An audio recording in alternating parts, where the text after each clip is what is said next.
In August specifically, I didn't buy any brand new books. I literally only thrifted, and I spent about £20 on books.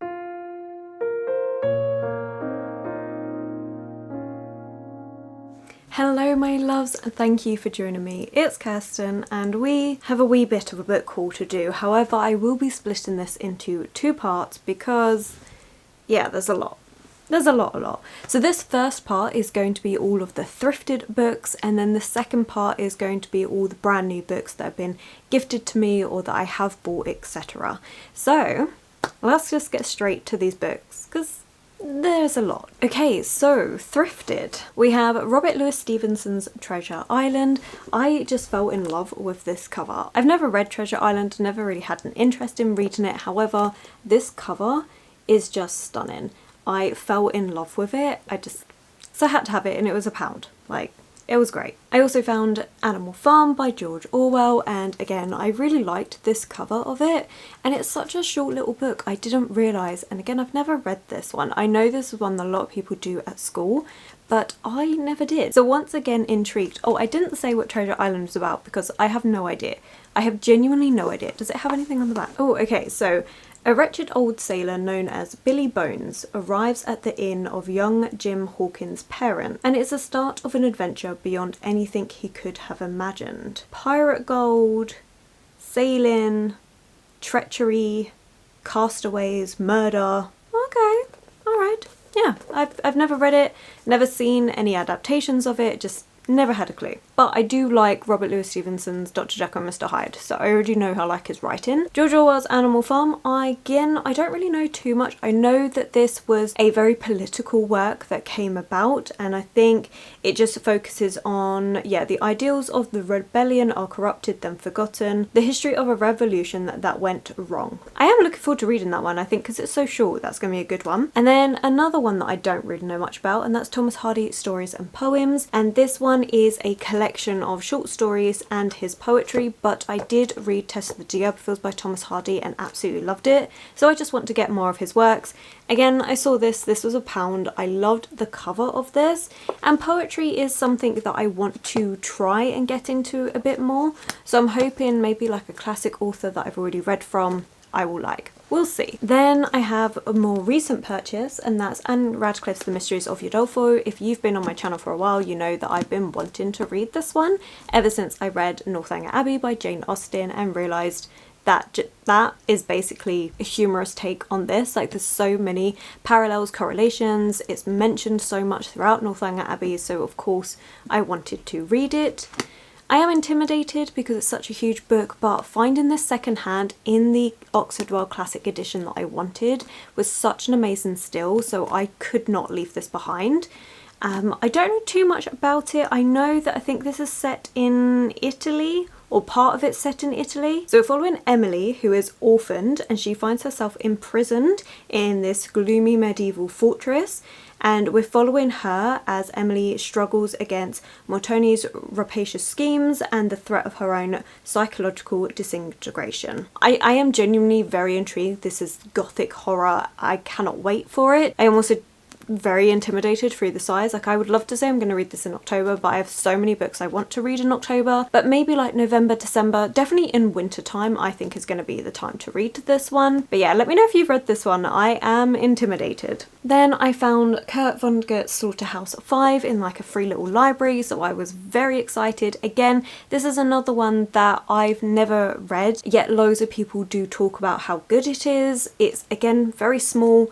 And this one is, okay, so it's an anti-war novel. I really don't know too much, and the synopsis is not giving much away. It says prisoner of war, optometrist, time traveller. These are the life roles of Billy Pilgrim, hero of this latter-day Pilgrim's Progress, a miraculous, moving, bitter and funny story of innocence faced with apocalypse in the most original anti-war novel since Catch-22. I've not read Catch-22 either. But yeah, I saw this, I think it was Carolyn Marie Reads, I'll have her channel linked below, and she was talking about how much she loved Kurt Vonnegut, so yeah, this is me trying that. And then I got another edition of The Picture of Dorian Gray, which I loved. This was in a 4 for £1 in a charity shop that I found in Sevenoaks. I love this edition. It is gorgeous and garish and just, yeah, I loved it. Couldn't leave it behind. I mean, it was 4 for £1. What can I say? Plus, I love the picture of Dorian Gray. Such a great Gothic classic. In that same 4 for £1, I also picked up The Printer's Devil Court by Susan Hill. Susan Hill is the author of The Woman in Black. I went to see the play of that. I haven't actually read the book, but again, I saw this one. It's very short. It is a ghost story, and on the back it talks about bringing the dead back to life, so it was an instant buy. Again, 4 for £1. You can't go wrong with these sort of deals. I know I'm speeding through a lot of these books, but I have so many to get through. A non-fiction book that my mum found in a charity shop is The Brontes by Juliet Barker. She knows that I've been wanting to read more non-fiction on authors in general. This is massive. This is over 1,000 pages long, but I'm really excited because it doesn't just focus on Charlotte Brontë, but on all of the Brontes, so the 3 Brontë sisters and their brother. I'm very, very intrigued to learn more about them. I can't wait. I'm really feeling non-fiction. Like, it's not something that I can say I will read every single month, but it's definitely something I've become more interested in, especially around authors that I want to learn more about. So like the Brontes, Jane Austen, there's so many that I would like to learn more about, and I just feel like this is a great way to do it. I don't know too much about it. On the back it says, we all think we know the story of the tragic Brontë family, the drunken, drug-addicted of a brother, wild romantic Emily, unrequited Anne, and poor Charlotte. Juliet Barker's book demolishes these myths, yet provides startling new information that is just as compelling but true. Sounds really good. Sounds so good. I can't wait. I can't wait. Okay, then we also have another non-fiction book about Charlotte Brontë, and this is Charlotte Brontë, A Fiery Heart by Claire Harmon. I found this one in the South Bank book market and just had to have it. I fell in love. It is a hardback, but it has beautiful deckled edges, which I love. There are pictures throughout this, and it was only £7.50, and the retail price is like £30, so I could not say no to that. Again, Charlotte Brontë is an author I want to read more about. Charlotte Brontë is actually one of my favourite authors. I have to admit, the Brontë sisters, I have loved everyone, like all of their books. I can't say all of their books because I've read a book from each of them, but I have loved everyone that I've read. So Emily Bronte's Wuthering Heights, Anne Bronte's The Tenant of Wildfire Hall, and Charlotte Bronte's Jane Eyre. I have loved all 3 of those. I think they are fantastic. So learning more about them as authors and also reading the rest of their works, I can't wait. I'm so excited. So yeah, I saw this and I just couldn't leave it behind. I was so obsessed. Oh, maybe I am doing this a little bit quickly. I don't know, you'll have to let me know. Do you prefer it if I slow down a bit more? I'm not sure. Maybe from this point on we'll do like the first sentence or something. I feel like I should have done it with the other ones, but never did. Anyway, again, part of the 4 for £1, I got Shirley Jackson, The Haunting of Hill House. I have not read anything, well, no. I read a short story collection by Shirley Jackson. It was in this tiny little Penguin modern pocket-sized thing, and it had like 4 short stories, and I found them really weird and unusual, but definitely had that dreamlike quality to it. It did make me more intrigued to want to read more of her works. I also want to get We Have Always Lived in a Castle. I've heard that one is a really good one. This is the one that was in the charity shop, and it's in the edition that I do like, which is the Penguin Modern Classics. I don't know too much about this. I know there's been loads of adaptations and stuff, but I'm a wuss. I get scared very easily, so I have not watched any of them. So I don't know anything. I think this is literally just a haunted house. So I guess we'll see. You'll have to let me know if you've read this, like if it's really scary or not, because I'm not sure. But the first sentence, no live organism can continue for long to exist sanely under conditions of absolute reality. Even larks and katydids are supposed by some to dream. I feel like that does set the tone really well from what I've read of Shirley Jackson already, that her books do feel like a dream constantly. Like, they're so unusual. Then we have De Profundis, The Ballad of Reading and Other Writings by Oscar Wilde. I was very intrigued by this because this is not something I've actually seen. So obviously finding this in a charity shop, I was instantly intrigued. And then I read the back of it, and it says, De Profundis is Oscar Wilde's eloquent and bitter reproach from prison to his lover, Lord Alfred Douglas. In an extended letter, Wilde accuses Lord Alfred of selfishness, shallowness, parasitism, greed, extravagance, tantrums, pettiness, and neglect. He contrasts this behaviour toward him with the selfless devotion of his close friend Robert Ross, who became Wilde's literary executor, gave the work its title, and who published a shortened version of it in 1905. I'm really intrigued because he wrote all of these while he was in prison, and even the Ballad of the Readingearthnymph, need to work out how to pronounce that, is a deeply moving, characteristically generous poem on the horrors of prison life. I mean, it sounds really good. So we've got poetry, we've got a short story or more of a letter in here. I'm very intrigued. I really cannot wait to read this. So this is a nice, like, again, short story collection. I really do like those. But the first sentence in this one: Dear Boise, after long and fruitless waiting, I have determined to write to you myself, as much for your sake as for mine, as I would not like to think that I have passed through 2 long years of imprisonment without ever having received a single line from you, or any news or message even, except such as gave me pain. I think it's going to be amazing. I've only read The Picture of Dorian Gray by Oscar Wilde, but I do want to read more of his work. Yeah, when I saw this, I was just like, I have to. I'm really intrigued. I didn't even know that he'd gone to prison. Like, this is what I mean by I want to read more non-fiction about authors, because I don't know much. Like, I know I like their books, but it's not something I've ever done like research into. So Oscar Wilde is another one that when I saw this, I was like, wait, he was in prison? And then I did a bit of research into it, found out why he was in prison, and I was like, wow, I want to read more. Like, again, I think a non-fiction book on Oscar Wilde would be really interesting. So if you've read any of those or can recommend anything, then let me know. But yeah, I'm really intrigued. And let me know, have you heard of this? Because this is not something that I see often at all. This was the first time I even saw this, and this was in a charity shop. So this is not something I've ever seen in bookstores or anything. So that'll be interesting. And then another author whose book I did not even realise that she wrote, because again, it's not promoted as much as Frankenstein, and that is The Last Man by Mary Shelley. And this one is apocalypse fantasy at the end of human civilization. So it's set in the late 21st century.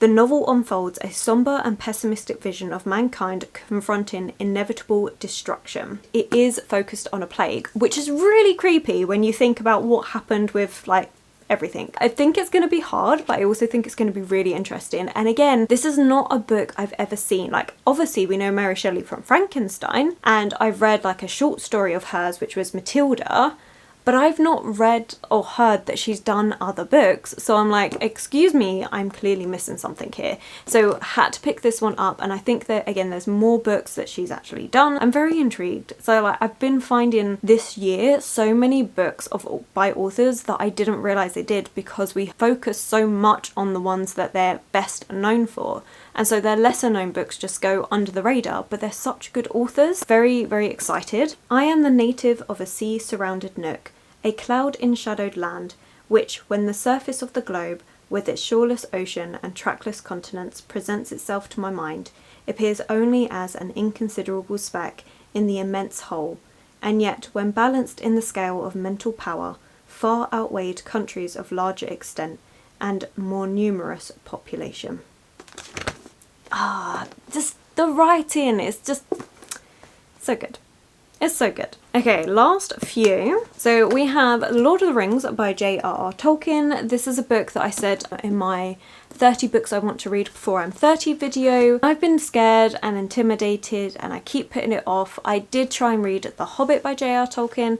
I enjoyed the audiobook. I think it was done amazingly well, because I listened to the one that was done by Andy Serkis, the person that played Gollum in the film, so the person that the voice acting for that. Audiobook fantastic, the writing I didn't gel with. But I did say I was going to give this a try, and it is a classic fantasy book, and I just feel like I do enjoy fantasy. I don't read it anywhere near as much as I used to, and I'm quite selective in the type of fantasy I like, but I still want to read a classic that really did inspire a lot of high fantasy books. So I want to at least give it a try. I might go down the route of the audiobook, because I did find that really good, really well done. So if I can get an audiobook narrated by the same person again, I think I would love that. The main reason why I'm so nervous is because obviously I didn't get on with The Hobbit, but also so many people have said like he does descriptions of like 2 pages just for a tree, and it's just like, oh dear, am I going to like this? I don't know. But we do have do have quite a lot. I mean, we have a prologue, so I guess we'll do this first sentence from that. This book is largely concerned with hobbits, and from its pages a reader may discover much of their character and a little of their history. There we go. Setting the scene with the hobbits. Then we have another book that I'm actually worried about reading, and that's The Lies of Locke Lamora by Scott Lind. This is one that I did try reading years ago because my dad recommended it, and so I picked it up to try it. I didn't get far into it. To be honest, I didn't give it a good try, but a colleague at work says it's really good and he absolutely loves it, is raving about it, constantly telling me I should give it a try. So I saw it in a charity shop, again for £1, so I was like, okay, let me give this another try. And this one is about pretty much a thief, I think, with an underworld, but a war is threatening to tear it apart. That's what it's about. I mean, even from the bit that I read, I don't remember too much, but we'll see. At the height of the long wet summer of the 77th year of Centonovi, the thief maker of Camor paid a sudden and unannounced visit to the eyeless priest at the temple of Perilando, desperately hoping to sell him the Lamora boy. One thing I have heard about this is that a lot of people are still waiting on the 4th book, so I think it's meant to be a quartet. There's 3 books out. That 4th book, it's like Patrick Rothfuss with The Name of the Wind. That 3rd book is just, we've been waiting 15 years. So it's one of those. So I'm really hoping, in a way, I mean, I want to like it, but also I don't, because I would have to be waiting with everyone else for that 4th book, which doesn't look like it's ever coming out. There we go. Let me know if you've read this one and what you think of it. And then, talking about the Brontes earlier, I have Agnes Grey by Anne Brontë. Couldn't say no, it was £1. I do want to read more by the Brontë sisters, as I've already said, and Agnes Grey is one that I have had my eye on. I don't know too much about it. I think this one is more of an actual personal look. Yeah. So this is a deeply personal novel written from the author's own experience, and as such, Agnes Grey has a power and poignancy which mark it out as a landmark work of literature dealing with the social and moral evolution of English society during the last century. I am genuinely very curious because I do think a lot of their books were inspired by so much of what was going on in their life, so I'm very, very intrigued with this one, which honestly I think I say about all of the books that I've said, but this one is quite a short book as well. All true histories containing instruction, though in some the treasure may be hard to find, and when found so trivial in quantity that the dry shriveled kernel scarcely compensates for the trouble of cracking the nut. A book that I'm actually really excited for and quite surprised that I found in charity shop, and that's The Madman's Daughter by Megan Shepherd. This is all about Dr. Moreau's daughter, so it's kind of like a reimagining continuation from Dr. Moreau by H.G. Wells. Loved that book, thought it was fantastic, so of course had to pick this up. Retellings are just something that I genuinely love. I will always give them a fair try because I enjoy them so much, and you know what, not all of them are good. I'll be honest, not all of them are. But some of them are fantastic, and so I will always give them a try. And this is one. So we're in London 1894. Juliette Moreau has built a life for herself working as a maid, attending church on Sundays, and trying not to think about the scandal that ruined her life. After all, no one ever proved the rumours about her father's gruesome experiments, but when she learns her father is alive and continuing his work on a remote tropical island, she is determined to find out if the accusations were true. Ah, okay, so this is set kind of in the middle of the book then. Sort of in the middle then, because Dr. Moreau, he has escaped to this island, but the reason why he went to this island was because of a scandal that kicked off in London, taking place at the same time as that. That's actually really interesting. I thought it was going to be like maybe after the events, but the fact that it's all happening at the same time, that bumps it a bit higher up on the list for me. That really makes me intrigued. The basement hallways in King's College of Medical Research were dark even in the daytime. Actually, I'm really excited for this one. Let me know, again, with all of these, let me know if you've read them or not, but yeah, this one is not one that I've seen many people talk about. Same with most retellings, actually. I don't see many people talking about, unless they're retellings of like Little Red Riding Hood or Beauty and the Beast or things like that. But retellings or continuations and stuff from our horror classics, I don't see much of those around, and they are my favourites to read. Then we have a book that I am intimidated to read, and that is The Shadow of the Wind by Carlos Ruiz Zafron, and this is a book that I think I'm going to love, but I'm also terrified. This is a bit like The Night Circus. The Night Circus by Erin Morgenstern I adored that book. I thought it was fantastic, but I was really scared. I kept putting it off because I just didn't think I was going to enjoy it that much. For some reason, I got it into my mind that I just wasn't going to enjoy it. And then I read it and I loved it, and it's become a new favourite. I feel like that's going to be the case for this one because I've seen so many people talk about this one, really recommend it, say it's beautifully written, that if you do like Night Circus or Susanna Clarke's writing style, Erin Morgenster's writing style as well, then you're going to like this book. But because of that, I'm also intimidated. But I've never seen it in a charity shop before, so I had to pick it up, give it a try. I don't know too much what this one is about. Yeah, so we're following Daniel, and it's in 1945. And there is a library of forgotten titles hidden in the old city of Barcelona. Our main character pulls out this book, but as our main character grows up, several people seem inordinately interested in his find, and what begins as a case of literary curiosity turns into a race to discover the truth about the life and death of the author and to save those he left behind. So it's like a book within a book. I mean, it does sound really good. I'm scared because I don't want to be disappointed, which is silly because that's going to be the case with a lot of books. There's always that risk, but this one in particular I'm just nervous about. Anyway, I still remember the day my father took me to the Cemetery of Forgotten Books for the first time. Oh, I like that. Cemetery of Forgotten Books. That sounds really good. Okay, down to the last 3 thrifted books. You'll have to let me know whether you like this first sentence thing or not, because it's something that I genuinely forget to do, and then I realise, oh yeah, I should do that, but I can't bother to refilm. Anyway, one that I'm not going to be reading the first sentence of is The Thursday Murder Club by Richard Osman, and this is such a good book. I really, really love it. I actually do have it in hardback, but as you can see, I'm running out of space. Like, we have books stacked on top and stuff, so I'm trying to replace some of my hardbacks with paperback. One of them is this because I do actually want to keep it. I loved this so much. It got me out of a reading slump earlier this year, and it kind of set off a love for murder mystery, realising that a murder mystery makes me so happy, which I don't know what that says about me as a person, but it does make me so happy. And I loved this. I thought it was so good. The dry wit, the humour, the 4 characters that we're following, because we're following these 4 elderly people who are living in this retirement home, and they get together every Thursday to discuss cold cases until an actual dead person turns up, well, not turns up, but there is a murder right by them, and they decide to get stuck in and help try and solve the case. And it's so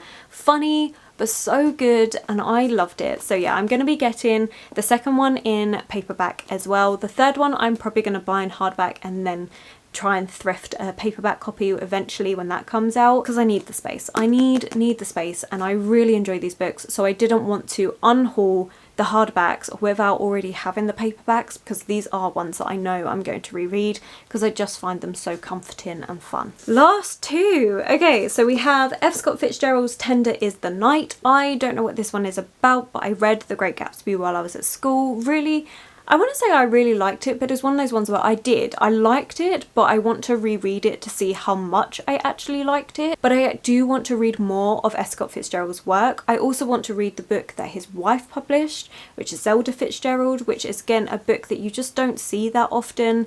And I do have a non-fiction book all about Zelda Fitzgerald because their relationship was actually really toxic from the sounds of it. And even his books, so F. Scott Fitzgerald's books, a lot of them he took from his wife's journals. So a lot of the beautiful writing and stuff apparently is from her journals, and so there was this massive thing, and he then puts her in an asylum, and then she dies in a fire in the asylum because of it all. Very scandalous, but I'm very intrigued. So I have a non-fiction book that I thrifted that I really want to get to and just to read more about them, and then also I want to read the rest of both of their works. I think it's going to be really good, really interesting to see what I think. Oh, my camera rudely interrupted me there by cutting off. I have no idea where I was up to, but I did just find this in the book. Someone got up to page 134. But yeah, I'm really intrigued. Don't know too much what this is about. I think it's set in 1920s again in America, and I think it's more about like them as a couple. So we will see. Right, where's this first? Okay, no, it's set in France. Maybe? I don't know. On the pleasant shore of the French Riviera, about halfway between Marseilles and the Italian border, stands a large, proud, rose-coloured hotel. So maybe it's not set in America. No idea. But I'm interested. And then the very last book is William Shakespeare's Henry VIII. I'm excited. I'm so excited. So admittedly, when I was in school reading William Shakespeare, I was not impressed. I found it really difficult and I'm just like, why are we having to read this? But now that I'm older, I actually do have a new appreciation for it, and I loved Macbeth when I read that recently I'd say, earlier this year. I really enjoyed it. I loved all the connections I could make, seeing how parts of that, like I could see where all the inspiration has spread out through the years. So I do want to read more of his plays, plus it really helped that I recently finished If We Were Villains by M.L. Rio, and that is a fantastic book that takes a lot of Shakespeare's works. So of course when I saw this in a charity shop for £1, I had to pick it up.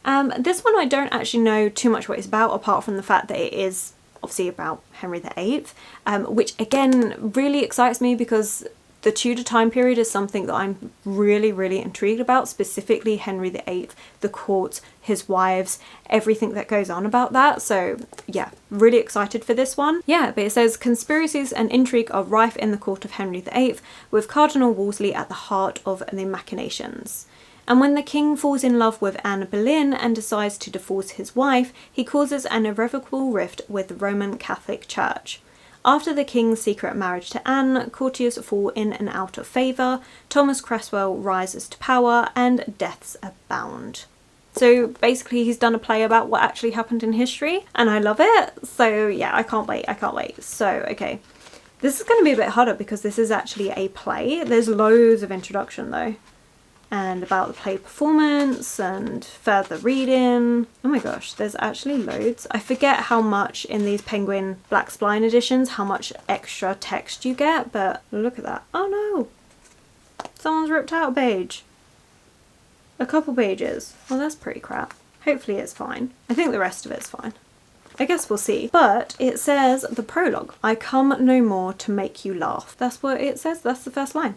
I kind of want to do a second one, hang on. Things now that bear a weighty and serious brow, sad, high and working, full of state and woe, such noble scenes as draw the eye to flow, we now present. I do. I like his writing. Like, it's weird to think that I never used to, but I really like it now. Let me know, do you like Shakespeare? Is that something that you hated in school but like now, or have you always liked it? I'm intrigued. Okay, well I now have a pile of books on the floor next to me. Trying to do this thumbnail is going to be interesting. I also have another pile of books to film, but I'm thinking I'm going to take a break. So I'm gonna have a break. We will get to that. You will have this in a couple days. I will catch up with you soon, but I hope you enjoyed this thrifted book haul. Do you like going thrift shopping? I know a couple of you do, and you love going to charity shopping. You actually told me of a couple that I need to go and visit, so hopefully I'll be doing that soon. Absolutely loved all of this, so thank you so much for watching. I think for this emoji,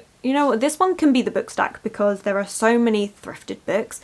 I did amazing. Like, this has been over the last couple of months, but in August specifically, I didn't buy any brand new books. I literally only thrifted, and I spent about £20 on books. That's amazing. Like, that's so good. I'm very happy with all of that, and yeah, this has been like a month and a half as usual, but yeah, I'm very happy. I think thrifted finds, I can't really complain about buying because they are so cheap and they're so good. That's enough talking. My throat is dry. I need a drink. So emoji of the day is a book stack, and yeah, I will catch you in the next one. So thank you so much for watching. If you have enjoyed it, please do give it that thumbs up, subscribe, comment to let me know that you're here. Social media links will be linked below, and I will of course catch you in the next one.